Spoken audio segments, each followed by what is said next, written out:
जो स्टेज के ऊपर खुले आम मुसलमानों को गालियां दे रहे हैं, ये धमकी दे रहे हैं कि हम मस्जिदों में घुस कर मारेंगे, तो क्या ये क्रिमिनल एक्ट नहीं है? क्या इसके ऊपर कार्रवाई नहीं होनी चाहिए? नहीं हो रही है। इस वजह से हमने ये फैसला किया कि हम मुंबई तक जाएंगे कि महाराष्ट्र के इतिहास के अंदर इतनी बड़ी रैली नहीं होगी करके आप नासिक के बाद देखेंगे। मैं यकीन के साथ कह सकता हूँ कि हिंदुस्तान की तारीख के अंदर इतनी बड़ी रैली नहीं निकली होगी जो आज आपको देखिए। महंत रामगिरी महाराज की ओर से दिए गए कथित बयान को लेकर एआईएमआईएम नेता इम्तियाज जलील ने मोर्चा खोल दिया है। रामगिरी महाराज को गिरफ्तार करने की मांग को लेकर इम्तियाज जलील ने मुंबई में रैली बुलाई है। एआईएमआईएम नेता इम्तियाज जलील का कहना है कि रामगिरी महाराज ने भड़काऊ बयान दिया है। 60 से ज्यादा एफआईआर हो गई हैं, लेकिन अब तक उन्हें गिरफ्तार नहीं किया गया। महंत रामगिरी महाराज महाराष्ट्र के सरला द्वीप के मठाधीश हैं। उनके भक्तों की संख्या लाखों में बताई जाती है। छत्रपति संभाजी नगर, नासिक, जालाना, जलगांव क्षेत्र में महंत रामगिरी महाराज का काफी प्रभाव माना जाता है। महंत रामगिरी महाराज ही नहीं, बीजेपी नेता नीतीश राणे ने भी संगौली में एक जनसभा को संबोधित करने के दौरान विवादित बयान दिया था। उन्होंने कहा था कि ज्यादा नहीं, सिर्फ 24 घंटे के लिए पुलिस कर्मियों को छुट्टी दे दी जाए, इसके बाद हम अपनी ताकत दिखा देंगे। हम उन्हें ये एहसास दिला देंगे कि हम में कितना दम है। अब एआईएमआईएम नीतीश राणा पर एक्शन लेने की मांग कर रही है। देखिए साहब, सरकार जानती है कि महाराष्ट्र के अंदर जो हरकतें हो रही है वो सरकार द्वारा ही चलाई जा रही है। पुलिस का कैसे इस्तेमाल किया जा रहा है, बहुत दुर्भाग्य के साथ ये कहना पड़ रहा है।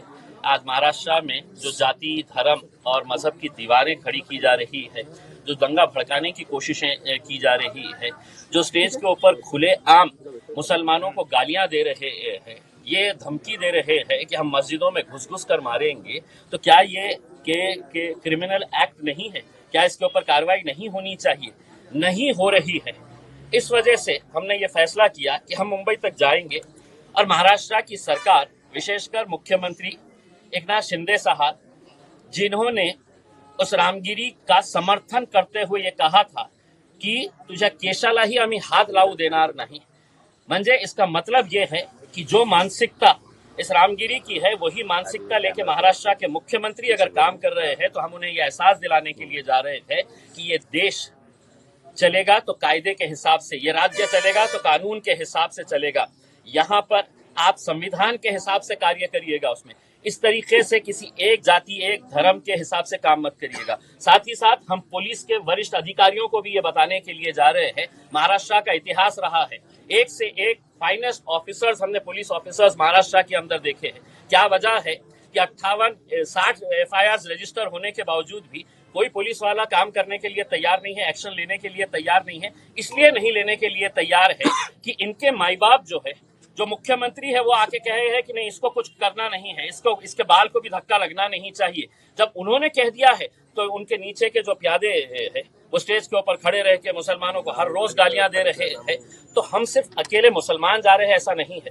मैं आपको ये बताऊं कि हमारे हिंदू समाज के एक हमारे भाई और बहन ने, उन्होंने 100 गाड़ियां इसके अंदर शामिल कराए हैं, अपने पैसों से उन्होंने 100 गाड़ियां इसके अंदर शामिल करवाए हैं। और सिर्फ उन्होंने ये कहकर करवाए हैं कि महाराष्ट्र के अंदर जो चल रहा है वो कायदे, कानून, संविधान के हिसाब से नहीं चल रहा है। आपने जो पहल की है, हम आपके साथ सर कहाँ से वाले हैं, तो मौलाना आजारी के बारे में भी कुछ बात करने वाले हैं या उनको लीगल एड प्रोवाइड कराने वाले हैं? देखिए, हमने कुछ मुद्दे रखे हुए हैं। उन मुद्दों के अंदर हम ये चाहते हैं कि देश के अंदर कुछ ऐसा कानून बने कि जहां पर कोई भी किसी भी जात, धर्म या उस धर्म के जो महापुरुष है उनके बारे में कोई भी किसी तरह की बयानबाजी नहीं होनी चाहिए, और अगर होती है तो सख्त कानून उसके ऊपर होना चाहिए।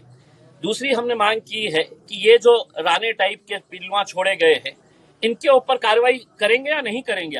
आप ये समझ रहे हैं कि सिर्फ जबान उसके मुंह में है और हम गूंगे, मुक्के और बहरे हैं, हम कुछ बोल नहीं सकते हैं करके? बोलना हमें भी आता है, लेकिन हमारी संस्कृति, हमारी तहजीब और हमारा मजहब इसकी इजाजत नहीं देता है कि हम किसी दूसरे मजहब के बारे में, दूसरे धर्म के बारे में हम इस तरह की बयानबाजी करें। तीसरा हमने ये कहा है, जो है उन्होंने सिर्फ एक शेर पढ़ा था, उस शेर के अंदर किसी जात का जिक्र नहीं था, किसी धर्म का जिक्र नहीं था, किसी इंसान के बारे में नहीं कहा गया था। उस शेर की बुनियाद के ऊपर 1 साल से ज्यादा का वक्त हो गया है, वो जेल में है। तो क्या इस तरह का कानून चलता रहेगा साहब कि जिसको जो बोलने की इजाजत हमने दिए है तुम बोलो, हम कुछ नहीं करेंगे, और खास लोगों ने अगर जरा से अभी कुछ कर दे, हम मुंह भी कर दे ले, तो हमारे पीछे पड़ जाएंगे। और वो खुलेआम नंगा नाच कर रहे हैं, उसके ऊपर कोई कार्रवाई नहीं करेंगे। तो हम चले हैं मुंबई की तरफ, जाके तो संविधान देंगे, उन्हें याद दिलाएंगे कि साहब इससे कब देश चलेगा। कहाँ से लोग आपकी इस रैली में तब मुझे नहीं पता है, लेकिन मैंने पहली मर्तबा ये कहा था कि महाराष्ट्र के इतिहास के अंदर इतनी बड़ी रैली नहीं होगी करके। आप नासिक के बाद देखेंगे, मैं यकीन के साथ कह सकता हूँ कि हिंदुस्तान की तारीख के अंदर इतनी बड़ी रैली नहीं निकली होगी जो आज आपको देखना। नीतीश राणे के जिस बयान को लेकर बवाल मचा है, उस पर खुद नीतीश राणे का क्या कहना है, सुनिए। हमको ये स्टेटमेंट क्यों देनी पड़ी, इस बारे में थोड़ा सोचना चाहिए, थोड़ी मालूमात लेनी चाहिए।